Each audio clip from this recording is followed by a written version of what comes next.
నమస్తే, welcome to federal Andhra Pradesh news channel. ఈరోజు ప్రధానాంశం ఏంటంటే, గతంతో పోలిస్తే తిరుపతిలో ఒక అశాంతికరమైన వాతావరణం ఏర్పడింది. వాస్తవానికి తిరుపతికి తిరుమలకు ఉండే అనుబంధంతో యాత్రికులు రావడం, స్వామివారిని దర్శనం చేసుకోవడం, తిరుపతిలో ప్రశాంతంగా తిరిగి వెళ్ళడానికి వాళ్ళకి ఆస్కారం ఉండేది. అదే పరిస్థితులు కొనసాగాయి. గత 10 సంవత్సరాలతో పోలిస్తే అటువంటి పరిస్థితికి ఈ రోజు పరిస్థితికి విభిన్న వాతావరణం నెలకొంది.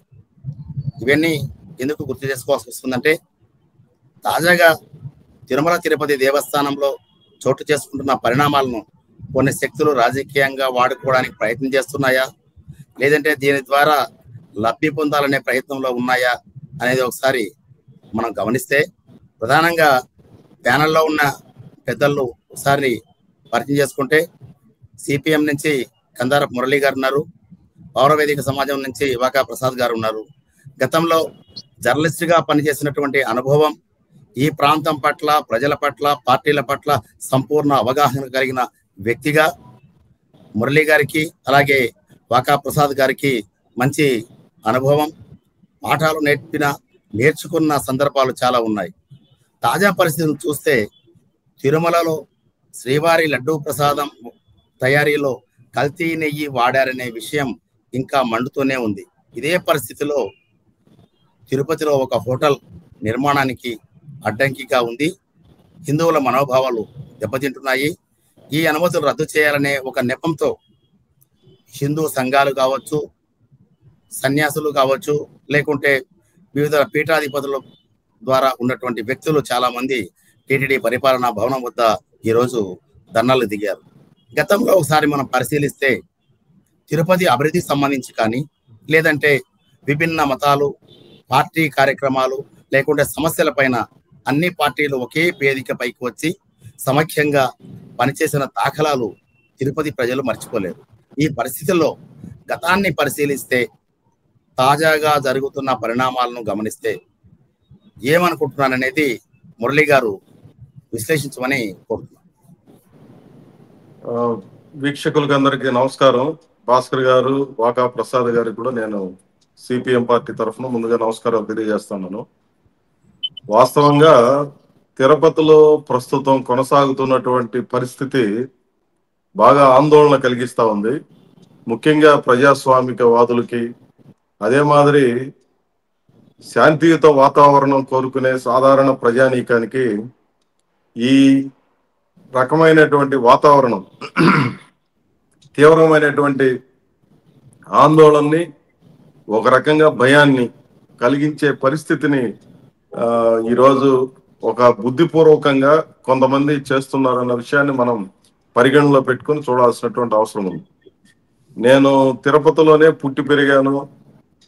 తిరుపతిలో ప్రాథమిక విద్య నుంచి యూనివర్సిటీ దాకా, లేదా ఆర్ట్స్ కాలేజీలో డిగ్రీ చదివేటప్పుడు కూడా నేను దగ్గరగా వీటన్నిటిని పరిశీలన చేశాము. ఏ రోజు కూడా తిరుపతిలో పలానా కులమని, పలానా మతమని, పలానా ఇదని ఘర్షణలు చోటు చేసుకున్నటువంటి పరిస్థితి నేను ప్రత్యక్షంగా గమనించినట్టు లేదు. కానీ ఇటీవల కాలంలో ఒక కాన్షియస్ గా, అదే నమ్మనుకున్నట్టు బుద్ధిపూర్వకంగా కొన్ని ఘటనలకి కారణమవుతున్నటువంటి పరిస్థితి ఉంది. ఎంతటి ప్రజాస్వామిక వాతావరణం అంటే టీటీడీలో, నేను టీటీడీ బాలమందిర్ స్కూల్లోనే చదువుకున్నది. 1 నుంచి 7వ తరగతి దాకా నేను చదువుకున్నాను. ఆ తర్వాత ఇంటర్మీడియట్ ప్రభుత్వ కళాశాల అంటే జూనియర్ కాలేజీలో చదువుకున్నాను. ఆ తర్వాత డిగ్రీ ఎస్వి ఆర్ట్స్ కాలేజ్, అంటే 2 సందర్భాల్లోనూ టీటీడీ అఫీషియల్ కాలేజెస్ లో, ఇన్స్టిట్యూషన్స్ లో చదువుకున్నాను. ముస్లిం టీచర్లు ఉండేవాళ్ళు మాకు. అదే మాదిరి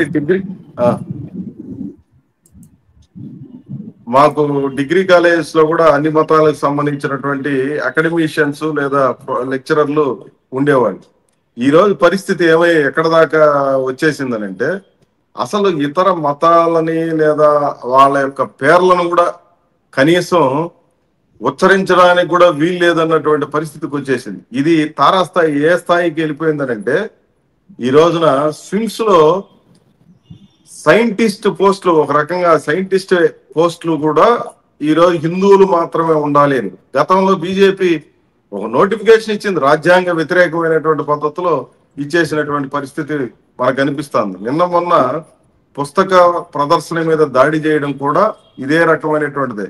ఇక్కడ ఇతర మతాల వాళ్ళు లేదా ఇతర కులాలు ఇట్లాంటి రకమైనటువంటి ఒక ప్రోగ్రెసివ్ వాతావరణాన్ని లేదా మనుషుల మధ్యన ఇట్లాంటి అడ్డంకులకి ఆటంకాలకి కారణమవుతున్నటువంటి వాటికి ఈరోజు కేంద్రంగా బీజేపీ కానీ లేదా దాని అనుయాయులుగా ఉన్నటువంటి అనేక మంది కారణమవుతున్నటువంటి పరిస్థితి ఉంది. ఇది ఒక రకంగా తారాస్థాయికి వెళ్ళిపోయినటువంటి పరిస్థితి ఈ తిరుపతిలో మనకు కనిపిస్తుంది. పూర్తి భిన్నమైనటువంటి వాతావరణం గతంలో మేము చూసాం.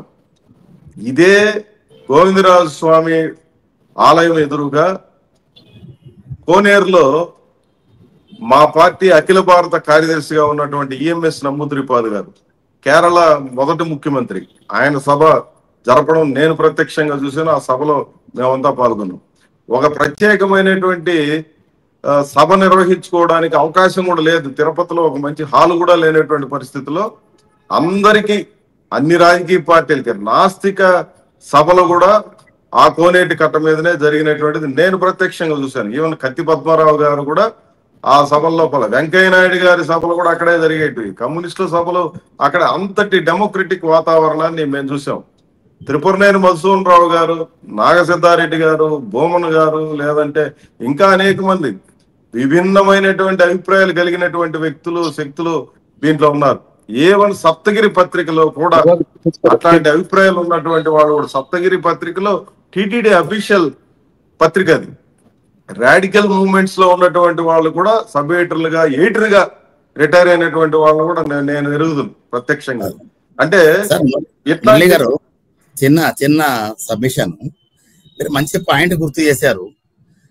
తిరుపతి ఆధ్యాత్మిక నగరంలో చాలా ప్రశాంతమైన వాతావరణంలో వామపక్ష పోరాటాలు కానీ కార్యక్రమాలు కానీ లేకుంటే రాడికల్ మూవ్మెంట్ జరిగిన పరిస్థితుల్లో అంటే బోమన్ గారు ఉంటే లేకుంటే సంబంధికులు ఉంటే బాగుండేది. మరి ఏదో అనివార్య కారణాల వల్ల రాలేకపోయామన్నారు. ఇదే బోమన్ గారు ఎమర్జెన్సీ టైంలో పూర్తయ్యే వరకు జైల్లో ఉండి రాడికల్ మూవ్మెంట్ లో ప్రధాన వ్యక్తులుగా వ్యవహరించారనేది ఒక విషయం చాలా మందికి తెలియదు. అయినప్పటికీ ఆయన ఆర్ట్స్ కాలేజీలో ఒక ప్రొఫెసర్ గా, ఆ తర్వాత శ్వేత డైరెక్టర్ గా పనిచేసిన సందర్భం కూడా ఉంది. అంటే ఆ రోజుల్లో టిటిడి ఇటువంటి వ్యవహారాలకి లేకుంటే అభ్యంతరాలకి అవకాశం లేని పరిస్థితి ఉండేది. కానీ ఇప్పుడు మీరు ఇంతకుముందు ఒక విషయం ప్రస్తావించారు, స్విమ్స్ లో ఉద్యోగానికి ఖచ్చితంగా ఏ ప్రామాణికం పాటించాలనేది. ఈ విషయాన్ని ఎలా చూడాలంటారు? అదే నేను ఆ విషయాన్ని చెప్తాను అన్ని ఒక్కొక్కటిగా. అంటే ఇది ఎందుకు నేను ఈ విషయాన్ని ప్రస్తావిస్తున్నానంటే, తిరుమల కొండ మీద సిఐటియు మొదటి జిల్లా మహాసభలు మేము నిర్వహించాం. ఆ సందర్భంగా తిరుమల ఆలయంలో పనిచేసే పూజారులు అంటే పోర్టు కార్మికులు, వందల మంది సిఐటియు జెండాలు ఎత్తుకొని ఆలయం చుట్టూ ప్రదర్శన చేసుకుంటూ మేము బాలాజీ నగర్ లో పెద్ద భారీ సభ నిర్వహించాం. నండూరు ప్రసాదరావు గారు దానికి హాజరయ్యారు. అంతటి డెమోక్రటిక్ వాతావరణం. ఇట్లాంటి స్థితి ఒకనాడు మేము కళ్ళతో చూసినటువంటిది. ఈ రోజు పరిస్థితి ఏందో చూడండి, ఏ రకమైనటువంటి దేవుడు అనే పేరు పెట్టి దేవుణ్ణి ఒక బంధించేసి, ఒక రకంగా చెప్పాలంటే వెంకటేశ్వర స్వామి మత సామరస్యానికి ప్రతీక అయినటువంటి దేవుడుగా ఉన్నటువంటి చోట కూడా ఈ రోజు హిందుత్వ పేరు పెట్టి వెంకటేశ్వర స్వామి బీబీ నాంచారిని చేసుకున్నాడని చరిత్ర టిటిడి ప్రచురించిన అన్ని పుస్తకాల్లో ఈ వాస్తవాన్ని, టిటిడి ఆలయంలోనే బీబీ నాంచారి విగ్రహము లేదా భార్య అని చెప్పి అక్కడ ఉంటే, ఇట్లాంటి దేవుడి దగ్గరే మతం పేరుతో ఇన్ని రకాల ఘర్షణలకి వీళ్ళు కారణమవుతున్నారంటే ఎంత పథకం ప్రకారం ఈ ప్రాంతాన్ని అడ్డం పెట్టుకొని దేశంలో నష్టం చేయాలన్నటువంటి ప్రయత్నాన్ని చేస్తున్నారు వీళ్ళంతా కూడా అనే విషయాన్ని మనం గమనించాలి. నేను దీనికి పూర్వం ఉన్నటువంటి పరిస్థితిని ఎందుకు వివరించానంటే, వెంకటేశ్వర స్వామి మత సామరస్యానికి ఒక ప్రతీక అయినటువంటి దేవుడిగా విలసిల్లుతా ఉంటే, ఆయన చరిత్రని ఆ రకంగా మనం గమనిస్తా ఉంటే, తిరుమల శనివారాలు ఒక్క పొద్దులు ఉన్నటువంటి ముస్లింలు నాకు తెలుసు ఈ రోజుటికి టిటిడిలో ఈ 108 కలువలతో ఒక పూజా విధానం ఉంది. దాన్ని ఆ 108 కలువ బంగారు పూలని ముస్లిం తెచ్చిచ్చాడు. అదే మాదిరి గోవిందరాజ స్వామి ఆలయం పైన ఉన్నటువంటి కలశాలని తయారు చేసేది ముస్లింలు. ఈరోజు మనం రోజు చూసే టీటీడీ క్యాలెండర్ లో వెంకటేశ్వర స్వామి, పద్మావతి అమ్మవారి బొమ్మని, ఆ ఐడల్ ని తయారు చేసింది ఒక ముస్లిం. ఐడల్ అంటే విగ్రహం కాదు, ఆ రూపాన్ని ప్రింటింగ్ కి తయారు చేసినటువంటిది ఒక ముస్లిం. ఇట్లా చెప్పుకుంటూ పోతే 100 ఉదాహరణలు మనం చెప్పొచ్చు. వాస్తవంగా అంటే ఇక్కడ మతాలకు అతీతంగా 100 సంవత్సరాల నుంచి ఇక్కడ మత సామరస్యం అనేది ఒక నడిచినటువంటి ప్రాంతంగా మనకు తెలుసు. మనకు తెలిసిన చరిత్రని నేను చెప్తున్నది. 1933లో టీటీడీ బోర్డు అఫీషియల్ గా ఏర్పడిన తర్వాత జరిగిన పరిణామాలు. అంతకు పూర్వం ఏం జరిగింది ఏందనేది చరిత్ర చాలా ఉంది, వాటన్నిటి కూడా మనం మాట్లాడుకోవచ్చు. ఇట్లాంటి చోట ఈరోజు స్విమ్స్ అనేది కూడా గవర్నమెంట్ సెక్టార్, అది గవర్నమెంట్ నడుపుతున్నటువంటి సంస్థ. టీటీడీ నిధులు ఇస్తే ఇవ్వచ్చు తప్ప ఈ రోజుటికి గవర్నమెంట్ నామ్స్ అక్కడ వర్తిస్తాయి. గవర్నమెంట్ సర్వీసెస్ కూడా ఏమి అనేది మనం చూసినప్పుడు దానికి వర్తించే నిబంధనలు ఏమనంటే గవర్నమెంట్ నిబంధనలు అన్ని వర్తిస్తాయి. రాజ్యాంగ వ్యతిరేకమైనటువంటి పద్ధతిలో మీరు ఒక ప్రకటన చేసి ఆ ప్రకటనలో హిందూ మతం వాళ్ళు మాత్రమే ఉండాలని అంటే, ఏవన్ డాక్టర్లని, సైంటిస్ట్ ని, రేడియాలజీలో ఫిజియాలజిస్ట్ అంటే డైరెక్ట్ ఒక సైంటిస్ట్ ని నువ్వు రిక్రూట్ చేస్తాను. సైంటిస్టులు పలానా మతం వాళ్లే ఉండాలి అని ప్రకటన చేయడం అంటే దాని అర్థం ఏంది, ఏ స్థాయికి వెళ్ళిపోయింది అనేది ఇవన్నీ కూడా మనకు ప్రత్యక్షంగా కనిపిస్తున్నటువంటి వీటిని పూర్తిగా ఈ అన్డెమోక్రటిక్ వాతావరణాన్ని వ్యతిరేకించాలని మేము భావిస్తున్నాం. ఓకే సార్, వాకాప్రసాద్ గారు, మురళీ గారు చెప్పిన విషయాన్ని ఒక కొనసాగింపుగా ఒక మాట గుర్తు చేయదలుచుకున్నా. గతంలో నేను చూసినప్పుడు తిరుమల కొండ పైన, అంటే ఇప్పుడు బేడి ఆంజనేయ స్వామి టెంపుల్ ఎదురుగా గుళ్ళ మండపం ఉంటే ఆ చుట్టూ ఆ రోజుల్లో రాజకీయ పార్టీలు నిర్వహించే కార్యక్రమాలకి పార్టీల జెండాలు, తోరణాలు కట్టిన సందర్భాలు కూడా నేను కూడా చూసా. అదే సందర్భంలో సిపిఐ కానీ, లేకుంటే సిపిఐ కానీ, సిపిఎం, ఈ పార్టీ కార్యాలయాలు కూడా అక్కడ నిర్వహించి కార్మికుల కోసం పనిచేసిన సందర్భాలు అలే ఉన్నాయి. ఈ విషయాలు పక్కన ఉంచితే ఆ తర్వాత చాలా పరిస్థితులు, మార్పులు, రాజకీయ ఆలోచనలు మార్పు చేసుకున్న తర్వాత సిపిఎం పార్టీ తిరుపతిలో అన్నమయ్య ఆలాపన పేరుతో అన్నమయ్య సంకీర్తన విభావరిని ఏర్పాటు చేసి 2-3 సంవత్సరాల పాటు చాలా లిబరలైజ్ గా వ్యవహరించింది. అటువంటి వాతావరణాన్ని కమ్యూనిస్టు పార్టీలే ముందుకు వచ్చి లోకల్ గా ఉండే కాలమాన పరిస్థితులు, ప్రజల అభిప్రాయాలకు అనుగుణంగా మార్పులు చేసుకుంటూ ఉంటే ఇప్పుడు ఈ తరహా సమస్య రావడాన్ని ఏ విధంగా అర్థం చేసుకోవాలి అంటే, నా క్వశ్చన్ ఏంటంటే, ఈ సందేశాన్ని జనంలోకి చొప్పించడంలో ఫెయిల్ అవుతున్నామా, లేకపోతే వాస్తవ పరిస్థితులను అర్థం చేసుకోవడంలో విభిన్న పార్టీలు, సంస్థలు ఫెయిల్ అవుతున్నాయా? మీరేమంటారు సార్? ఇది ఇప్పుడు సిపిఎం వాళ్ళు చేసే పనులకు కొనసాగుతుగా వేమన విజ్ఞాన కేంద్రం అని కూడా సిపిఎం వాళ్ళ ఆధ్వర్యంలోనే నడుస్తుంది సార్. వాళ్ళు కూడా ఈ ఒక బిలో పావర్టీ ఏరియాస్ లో ఫ్రీ ట్యూషన్స్ అనేది కూడా ఈ మధ్య స్టార్ట్ చేశారు, కుల మతాలకు అతీతంగా. అంటే ఇక్కడ కులాలను బట్టి, అంటే నాస్తికులు, మామూలుగా కమ్యూనిస్టులు అంటే నాస్తికులని కామెంట్ చేస్తుంటారు బీజేపీ వాళ్ళు. అట్లా లేకుండా రకరకాల పనులు చేస్తున్నారు. కదార మురళి గారు చెప్పినట్టు సార్ చిన్నప్పటి నుంచి డిగ్రీ వరకు దేవస్థానం స్కూల్స్ లోనే చదువుకున్నారు, స్కూల్స్ కాలేజెస్ లో. మీరు చెప్పినట్టు కోనేరు కట్ట మీద ఎన్నో జరిగాయి, ఎన్నో విప్లవ మీటింగ్స్, కమ్యూనిస్ట్ పార్టీ మీటింగ్స్, ఇవన్నీ కూడా జరిగాయి. తిరుపతి మసూదన్ రావు గారు, భూమన్ గారు, వీళ్ళందరూ ఇవన్నీ ఎన్ని రోజుల నుంచి ఇవన్నీ జరుగుతున్నా కూడా చాలా మురళి గారు చెప్పినట్టు చాలా ఇటువంటి మత ఘర్షణలు, ఇటువంటి మతోన్మాద కార్యక్రమాలు జరిగేటివి కాదు. ఈ మధ్య కొంచెం ఎక్కువ జరిగాయి సార్. బీజేపీ వాళ్ళు అడిగితే ఇది మాకు సంబంధం లేదంటారు, కానీ మాకు సంబంధం లేదని ఖండించరు, పత్రికా ప్రకటనలు ఇవ్వరు. వాళ్ళు సైలెంట్ గా ఉన్నారంటే వాళ్ళు ఎంకరేజ్ చేస్తున్నట్టే. అసలు తిరుపతిలో 90% పైనే హిందువులు ఉన్నారు, రిమైనింగ్ 10% లో ముస్లిమ్స్, క్రిస్టియన్స్ ఉన్నారు. హిందువులను కించపరచడం, మార్చడం, మతాలు మారవడం అనేది ఒకరు చెప్పింది విని మారేది ఏముండదు. ఎవరెవరు దృక్పథం వాళ్ళకు ఉంటుంది. ఇప్పుడు మొన్న కూడా అతను ఆ ముస్లిం బైబిల్ పుస్తకము చేస్తున్నారు, ఇట్లా ప్రచారం ఎట్లా ఒప్పుకుంటారని భిన్న కోణాల్లో మాట్లాడుతున్నాడు అతను. మొన్న వచ్చిన అతను మేము కూడా దౌర్జన్యం చేయలేదు. అతను ఒక వీడియో రిలీజ్ చేశాడు, దాంట్లో బందవాసి నాగరాజు గారు దౌర్జన్యం చేశారు. దౌర్జన్యం ఏం చేయలేదు. నాగరాజు గారు ఒక పౌరుడిలాగా పక్కన అక్కడ అరుపులు వినపడితే స్పందిస్తూ వెళ్ళారు. నేను ఇంకో వైపు ఉంటే వెళ్ళాం. మేమిద్దరం అసలు మీరు ఎందుకు గట్టి గట్టిగా మాట్లాడుతున్నారు సార్? మీరు మాట్లాడుతున్నారు, మీరు నిర్వాహకులకు చెప్పండి, మీకు ఏమైనా అబ్జెక్షన్స్ ఉంటే. హలో ప్లీజ్ చెప్పండి. నిర్వాహకులకి చెప్పండి అని చెప్పాం. దాన్ని వీళ్ళు ఆ వీడియోలో మేమేదో దౌర్జన్యం చేశామని, తిట్టామని ఈ విధంగా ప్రచారం చేస్తున్నారు. ఇవి కొంతమంది ఈ మతపరమైన ఇటువంటి చేసి సోషల్ మీడియాలో ఫేమస్ అవుదామని కొంతమంది చేస్తున్నారు. మేము ఎస్పీ గారికి లెటర్ ఇచ్చాము, ఆయన బాగా స్పందించారు, వాళ్ళు అరెస్ట్ చేయమని కూడా చెప్పారు. కానీ బీజేపీ వాళ్ళు మాకు వాళ్ళతో సంబంధం లేదు, ఇంతవరకు ఎవరు ప్రకటన ఇవ్వలేదు. అంటే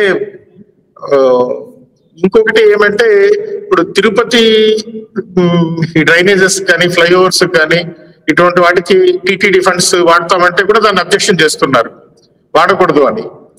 ఇటువంటివి కొంచెం ముందున్నంత సామరస్య వాతావరణము తిరుపతిలో ఇప్పుడు లేకుండా ఉంది సార్. అది నా అభిప్రాయం. మురళి గారు, మీకు ఒక విషయం గుర్తు చేయదలుచుకున్నా. గతంలో అనేక సందర్భాల్లో అంటే కమ్యూనిస్టు పార్టీలతో తెలుగుదేశం పార్టీ పొత్తులో ఉన్నా లేకపోయినా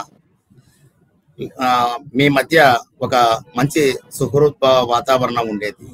అనేక అంశాలపైన అంటే తిరుపతి సమస్యల పైన సంయుక్తంగా చేసిన పోరాటాల్లో ఓ సందర్భంలో మీరే అన్నారు, ఏ ఉద్యమాలైనా సరే, పోరాటమైనా సరే, నరసింహయ్య A1 గా ఉంటే నేను A2 గా ఉంటాను, నేను A1 గా ఉంటే ఆయన A2 గా ఉంటారు. ఈ తరహా పోరాటాలు, ఉద్యమాలు సాగించిన వ్యక్తులు మీతో కలిసి ఈ రోజు ఇటువంటి పరిస్థితిని చోద్యం చూస్తున్నారనుకోవచ్చా? అదే బూర్జువా పార్టీల యొక్క రోల్ ఎట్లా ఉంటుంది, అధికారంలో ఉంటే ఎట్లా ఉంటారు, ప్రతిపక్షంలో ఉంటే ఎట్లా ఉంటారు అనే దానికి మనం వీటన్నిటి కూడా ఉదాహరణగా పేర్కొనవచ్చు. మీరు అన్నట్టుగా వైసీపీ అధికారంలో ఉన్న రోజుల్లో పదే పదే మా చుట్టూ తిరిగే వాళ్ళు తెలుగుదేశం పార్టీ నాయకులు. ఇప్పుడు తెలుగుదేశం అధికారంలో ఉంది, వైసీపీ వాళ్ళు కూడా మాతో కలిసి రండి, కలిసి పోరాటం చేస్తాము అంటే. ఇప్పుడు కలిసి పోరాటం చేయడం కాదు కదా, అధికారంలో ఉండే రోజుల్లో ఎట్లా వ్యవహరించారనేది కీలకమైనది. ఈ రోజు తెలుగుదేశం పార్టీ అధికారంలో ఉంది, నియంత్రణ చేయాల్సినటువంటి బాధ్యత తెలుగుదేశం పార్టీది, కూటమి పార్టీది. దురదృష్టం ఏంటంటే వైసీపీ అధికారంలో ఉండే రోజుల్లో జనసేన వాళ్ళు మాతో పాటు కూర్చొని రోడ్లలో కూర్చొని స్టేషన్లకు వచ్చి లేదా మాతో పాటు కేసులు పెట్టించుకొని హరిప్రసాద్ గారి దగ్గర నుంచి మన కిరణ్ రాయలు లేదా రాజారెడ్డి, తిరుపతి నగరంలో ముఖ్యమైనటువంటి జనసేన నాయకులందరూ కూడా వచ్చి కేసులు పెట్టించుకున్నారు మాతో. కానీ ఈ రోజు ఏమైపోయినారు వాళ్ళంతా కూడా, ఆ రోజు మేము చేసే ప్రసంగాలకి వీళ్ళంతా చప్పట్లు కొట్టినటువంటి వాళ్లే, ఈ పద్ధతిలో ఉండాలి, ఇందుకోసమే మనం పోరాటం చేస్తా ఉంది అని చెప్పినటువంటి పెద్ద మనుషులు వీళ్ళంతా కూడా. కానీ ఈ రోజు ఏంటి, అధికారంలో ఉన్నటువంటి రోజుల్లో మీ అభిప్రాయము, పవన్ కళ్యాణ్ గారు డిప్యూటీ చీఫ్ మినిస్టర్ హోదాలో ఉండి తిరుపతికి వచ్చి హిందుత్వవాదాన్ని భుజానికి ఎత్తుకొని వారాహి డిక్లరేషన్ ప్రకటించిన నేపథ్యంలోనే జనసేన వాళ్ళు సైలెంట్ గా ఉండాలనుకోవచ్చా? వాళ్ళు విధానంగానే ప్రకటించి సైలెంట్ గా ఏముంది, వాళ్ళ విధానమే ఏందనంటే, ఈ బీజేపీతో కలిసిన తర్వాత ఏ రోజైనా పవన్ కళ్యాణ్ గారు సినీ నటుడుగా ఉండేటప్పుడు కొండకు రావడమో లేదంటే గుళ్ళు తిరగడమో ఇవన్నీ అదొక కార్యక్రమం ఉండేది. అంత పెద్ద భక్తుడేం కాదు ఆయన, ఎప్పుడన్నా వచ్చినా చూసుకొని వెళ్ళిపోవడం తప్ప అదొక పెద్ద హంగామాగా చేసినటువంటిది లేదా తాను ఒక భక్తుడుగా ఫోకస్ కావడానికి ఎప్పుడు ఇష్టపడేవాడు కాదు. చెగువేరాని లేకపోతే ఇట్లాంటి వాటిని భగత్ సింగ్ వీళ్ళని ప్రముఖంగా చెప్పుకోవడానికి లేదా వాళ్ళ భావజాలాన్ని కలిగి ఉన్నాను అని చెప్పి చెప్పుకోవడానికి ఆయన ఇష్టపడేవాడు. అట్లాంటి మనిషి ఒక్కసారిగా రివర్స్ లో అయ్యి తాను అన్కాంప్రమైజ్డ్ సనాతని అని చెప్పి చెప్పుకునే స్థితికి వచ్చాడు. రావడమే కాదు, దానికి ఒక దీక్ష అని చెప్పడము, దాన్ని ఆధారంగా రెచ్చగొట్టడానికి ప్రయత్నం చేయడము, అదే మాదిరి ఇప్పుడు దక్షిణ భారతదేశం అంతా కూడా పర్యటనలు ఆయన చేయడము, ఇవన్నీ సారాంశం ఏంటంటే తాము అధికారంలోకి రావడానికి బలపడడానికి బీజేపీకి ఒక పావుగా ఈరోజు పవన్ కళ్యాణ్ గారు వ్యవహరిస్తున్నారని. కాబట్టి ఇట్లాంటివి ఎంత పెరిగితే అంత మంచిది అనుకున్నటువంటి భావనలో ఉన్నప్పుడు ఇంకేం మాట్లాడతారు? వాళ్ళ అధినాయకుడే ఈ రకమైనటువంటి స్థితికి చేరుకున్న తర్వాత అదే మా విధానం, బీజేపీ కంటే ఎక్కువ అరుస్తున్నది ఇప్పుడు జనసేన వాళ్ళే. జనసేన మీన్స్ పవన్ కళ్యాణ్ మాట్లాడితే వీళ్ళందరూ మాట్లాడినట్టే కదా, వాళ్ళు ఎవరు కండెమ్ చేసే పరిస్థితితో లేకపోతే వ్యతిరేకంగా ఉంటారని కూడా అనుకోలేము. కాబట్టి బీజేపీ కంటే ఎక్కువగా ఈ ఉద్రిక్తతలకు కారణమవుతున్నటువంటి పవన్ కళ్యాణ్ గారు జనసేన వాళ్ళని తిరిగి ఇట్లాంటి వాటికి మద్దతుగా వస్తారు, మాకు సంఘీభావంగా ఉంటారు, గతంలో లాగా ప్రతిపక్షంలో ఉన్నటువంటి రోజుల్లో లాగా ఈ రోజు వ్యవహరిస్తారని అనుకోవడానికి మనమేం అమాయకులు కూడా కాదు కదా. కానీ ఒకటి మాత్రం ప్రజలు అర్థం చేసుకోవాలి, ఈ వాతావరణాన్ని అర్థం చేసుకోవాలి. వీళ్ళు ప్రతిపక్షంలో ఎట్లున్నారు, ఇప్పుడు అధికారంకి వచ్చిన తర్వాత ఏ రకంగా ఉంటారు, తాము బలంగా ఉండడానికి, అధికారంలో కొనసాగడానికి, లేదంటే తాము ఏ రకంగానైనా చేయడానికి ఎన్ని తప్పులు చేస్తారు, ఎన్ని రకాలైనటువంటి అబద్ధాలు ప్రచారం చేయడానికి ప్రయత్నం చేస్తారనేది ప్రజలు స్పష్టంగా అర్థం చేసుకోవాల్సిన అవసరం ఉంది. ఉదాహరణకి ఇదే పవన్ కళ్యాణ్ గారు, చంద్రబాబు నాయుడు గారు లడ్డూ ప్రసాదంలో పంది కొవ్వు కలిసింది, ఈ జంతు ఇవన్నీ కూడా ఉన్నాయి, అవశేషాలు ఉన్నాయి, లేదా కొవ్వు కలిసిందని పదే పదే మాట్లాడారు. వీళ్ళెవరు సాధారణమైనటువంటి వాళ్ళు కాదు కదా. ఒక ముఖ్యమంత్రి, ఉప ముఖ్యమంత్రి, ముఖ్యమంత్రి కంటే కూడా ఉప ముఖ్యమంత్రి బలంగా ఈ రోజు కూడా మాట్లాడినాడు. ఈ రోజు కూడా కేరళ రాష్ట్రం నుంచి ఆయన మాట్లాడినాడు, అరెస్టులు అనేట్టు కూడా. కానీ రిమాండ్ రిపోర్ట్లో ఎక్కడైనా ఈ అడల్ట్రేషన్ లో ఇవి ఉన్నాయి, పంది కొవ్వు ఉంది కానీ లేదా జంతు కొవ్వు ఉందని కానీ వచ్చిందా? రాలా. అంటే ఒక అబద్ధాన్ని ఎదుర్కోవాల్సినటువంటి వాళ్ళు, లేదా నేరాలని నియంత్రించాల్సినటువంటి వాళ్ళు నువ్వే ఈ రోజు రెచ్చగొట్టే పద్ధతిలో మాట్లాడితే, ఇప్పుడు మణిపూర్ ముఖ్యమంత్రి బీరేన్ గురించి ఏం మాట్లాడుకుంటున్నావు? ఆయనే తిరుపతి పరిమితమైదాం. ఎందుకంటే ప్రపంచవ్యాప్తంగా తిరుపతికి ఉండే ప్రాధాన్యత మీకు తెలియంది కాదు, తెలిసిందే. అయితే మళ్ళీ మీ దగ్గర ఒకసారి వస్తాను. వాఘప్రసాద్ గారు చెప్పండి. మురళి గారు చాలా విషయాలు ప్రస్తావించారు. టిటిడి విద్యా సంస్థలో చదువుకున్నారు, ఇక్కడ వాతావరణం, వ్యక్తులు, పార్టీల స్వభావం అన్ని తెలుసు. ఈ పౌర సమాజాన్ని కాస్త కళ్ళు తెరిపించే విధంగా చేయాలి అంటే ఈ పదం వాడాల్సి వస్తుంది, తప్పదు. కానీ దీనికి సంబంధించి ఎలా చేస్తే బాగుంటుంది అనేది మీ అభిప్రాయం? అందుకే సార్ ఇప్పుడు ఈ విషయంలో గమనైపోతే మళ్ళీ ఇటువంటివి పెరుగుతాయని చెప్పి మేము ఒక్కరోజు టైంలోనే అన్ని పార్టీల వాళ్ళు, ప్రజా సంఘాల వాళ్ళు, మేధావులు అందరూ కలిసి ఒక రోజులో నిర్ణయం తీసుకొని ఖండించాము. మళ్ళీ ఈ ఊరేగింపు కూడా పెట్టాము. ఇవన్నీ ఇంకా ఏదైనా తిరుపతిలో జరిగినా కూడా అందరం కలిసికట్టుగా ఉండి మతోన్మాద చర్యలు జరగకుండా ఉండేదానికి అందరూ కలిసికట్టుగా చేయాలని చెప్పి మేము నిర్ణయించుకున్నాము. ఎవరికి వారు కూడా పౌర చైతన్యానికి సంబంధించి కొన్ని సభలు, సమావేశాలు, పౌరులను అవేర్నెస్ చేయడానికి కొన్ని పాంప్లెట్స్ అట్లా వేయడము, ప్రజల్లో కూడా కొంచెం తిరగడము, ఇటువంటివన్నీ చేయాలని కూడా మేము అనుకుంటున్నాం సార్. అంటే ఇంకా ఇప్పుడు ఏదైనా జరిగితే సైలెంట్ గా ఉంటే ఇంకా పెట్టలేకపోతారు.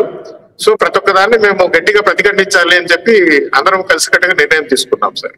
తీసుకోవాల్సిన అవసరం కూడా ఉంది, చేయాల్సిన అవసరం ఉందని నా భావన. ఓకే ఓకే ఓకే మురళి గారు, ఫైనల్ గా ఒక మాట చెప్పండి. గతం తెలుసు, ప్రస్తుత పరిస్థితి మీకు తెలుసు, వ్యక్తులు స్వభావాలు ఎలా ఉన్నాయి, తిరుపతి నగర చరిత్ర, లేదంటే ఈ ప్రాంత మనుషుల మనోగతం, వాళ్ళ అభిప్రాయాలు ఎలా ఉన్నాయో తెలుసు. అంటే ఇక్కడికి వచ్చిన యాత్రికులకు ఈ ప్రాంతానికి సంబంధించిన వ్యక్తుల వల్ల ఎటువంటి ఇబ్బంది, కష్టాలు ఎదురు కాలేదు, కాకూడదనే కోరుకుందాం. అయితే తాజా పరిస్థితులను పరిశీలిస్తే వ్యక్తులు లేదంటే సంఖ్యాపరంగా అనేదే కాకుండా ఈ సామరస్య వాతావరణాన్ని, ప్రజాస్వామిక వాతావరణాన్ని తీసుకురావడానికి మీ వంతు కర్తవ్యంగా, లేదంటే పార్టీ పరంగా కావచ్చు, వ్యక్తులుగా కావచ్చు, సంస్థల పరంగా కావచ్చు, ఎలాంటి చర్యలు తీసుకోవాలనుకుంటున్నారు? మీరు ఎలా ఈ పరిస్థితిని చక్కదిద్దాలనే ఆలోచనతో ఉన్నారు అనేది ఫెడరల్ ప్రేక్షకులు చెప్పగలరా? ఇప్పుడు ఒకటే ఇక్కడ స్పష్టంగా మనం అర్థం చేసుకోవాల్సింది ఏమంటే, తిరుపతికి ఆ వైవిధ్యం ఉంది. ఇప్పుడు వాస్తవంగా నేను సిపిఎం పార్టీ నాయకుడిని, సిపిఎం పార్టీ కార్యకర్తని. వాకా ప్రసాద్ గారు కాదే సిపిఎం. కానీ ఒకే మాట మేము ఎందుకు మాట్లాడుతున్నాము? వాకా ప్రసాద్ గారే కాదు, నిన్న వచ్చిన సిపిఎం పార్టీ కార్యకర్తలు కాదు ప్రదర్శనలో పాల్గొన్నది, లేదంటే గట్టిగా నినదించింది. మధురాంతకం నరేంద్ర గారు, ఆయన ఒక మనకందరూ కూడా చేస్తూ ఉత్తమ రచయిత. అదే మాదిరి ఇంకా అలాంటి వాళ్ళు అనేక మంది, వీళ్ళు వాళ్ళని కాదు, సాధారణ జనంలో ఉన్నటువంటి వాళ్ళు కూడా అత్యున్నతమైనటువంటి విలువలు కలిగినటువంటి అనేక మంది, నిజాయితీ కలిగినటువంటి వాళ్ళు, నిస్వార్థంగా ఈ సమాజం కోసం పాటుపడుతున్నటువంటి అనేక మంది మాతో జాయిన్ అయ్యి చాలా గట్టిగా దీన్ని మేము ఎదుర్కొంటామని చెప్పాను నేను. అందుకనే వాకా ప్రసాద్ గారు లాంటి స్నేహితులు మాకున్నారు కాబట్టి బలమైనటువంటి మేము వాదాన్ని వినిపించగలం అన్నటువంటి దీంట్లో ఉన్నాము. మేము వినిపించడం అనేది కాదు, ఈ వైవిధ్యం అనేది తిరుపతిలో అంతర్భాగంగా ఉంది, ఇక్కడి ప్రజల జీవితాల్లో ఒక అంశంగా ఉంది. కాబట్టి డెఫినెట్ గా ఇది కాపాడబడుతుంది అన్నటువంటి విశ్వాసం మా అందరికి ఉంది. ఎవరో కొంతమంది చిల్లరగాళ్ళు లేదంటే బీజేపీనే స్వయం నేరుగా దిగి కూడా ఈ వాతావరణాన్ని చెడగొట్టడానికి ప్రయత్నం చేసినా అది సాధ్యం కాదు. ఎందుకనంటే ఇక్కడ ఉన్నటువంటి ప్రజలు, వాళ్ళ ఆలోచనలు, ఇక్కడ ఉన్నటువంటి పరిస్థితులు ఇవన్నీ కూడా ఎవరో ఈ తిరుపతి వాతావరణాన్ని పాడు చేయాలని, లేదంటే ఈ వాతావరణం చెడిపోవాలని, ఈ ప్రశాంతతకి భంగం కలిగించాలని, లేదా నిజంగా వెంకటేశ్వర స్వామి భక్తులైతే వెంకటేశ్వర స్వామి మత్స్యామరస్యాన్ని కావాలని కోరుకున్నటువంటి పరిస్థితి ఉన్నప్పుడు ఆయన భక్తులుగా చెడగొట్టే హక్కు మీకు ఎక్కడిది? లేదా ఆయన పేరు చెప్పి హిందూ ధర్మం వివేకానందుడే చెప్పాడు, మత సామరస్యాన్ని కోరుకునే అత్యున్నతమైనటువంటి ఇది హిందుత్వంలో ఉందని చెప్పాడు. మీకెక్కడిది ఆ హక్కు? మీరు హిందుత్వం పేరిట ఈ రకమైనటువంటి దాడులు చేయడమో, లేదో పుస్తకాలని తగలబెట్టడం కోసమో, లేదా దాడులు చేయడమో, చింపేయడమో మీకెక్కడిది ఆ హక్కు? అంటే ఒక ప్రైవేట్ సైన్యాన్ని ఏర్పాటు చేసుకుని రౌడీలు, గూండాలు, తప్పుడుగాళ్ళు, చిల్లరగాళ్ళు చేస్తే చూస్తూ ఊరుకుంటావా? ఎట్టి పరిస్థితిలో చూస్తూ ఊరుకునే ప్రశ్నే లేదు. ఇక్కడ ఉన్నటువంటి ప్రజల మద్దతు ఇట్లాంటి వాటిని ఎదుర్కొంటామని చెప్పి నేను తెలియజేస్తాను. దానికి ప్రజలు కూడా మద్దతుని వాళ్ళని కోరుతున్నాను నేను. Okay sir, okay. ఇదండి ఇవాటి చర్చా వేదికలో అంశం. అయితే తిరుపతిలో అరాచక శక్తుల పీక మణిచి ప్రజాస్వామికంగా శాంతియుత వాతావరణం నెలకొల్పడానికి, ప్రజల నుంచి తిరుపతి ప్రజలతో ఎటువంటి ఇబ్బంది లేకుండా శ్రీవారి వైభవాన్ని కాపాడుతూనే యాత్రికులకు తగిన రక్షణ, వారికి అవసరమైన సదుపాయాలు కల్పించడానికి టీటీడీ ద్వారా తీసుకునే చర్యలు తీసుకోవడంతో పాటు తిరుపతి ప్రశాంతతను కాపాడుతామని చెబుతున్నారు. Thank you very much sir. ఈ డిబేట్ లో పార్టిసిపేషన్ చేసినందుకు మీకు మరోసారి ఫెడరల్ ఆంధ్రప్రదేశ్ తరఫున ధన్యవాదాలు తెలియజేస్తున్నాను.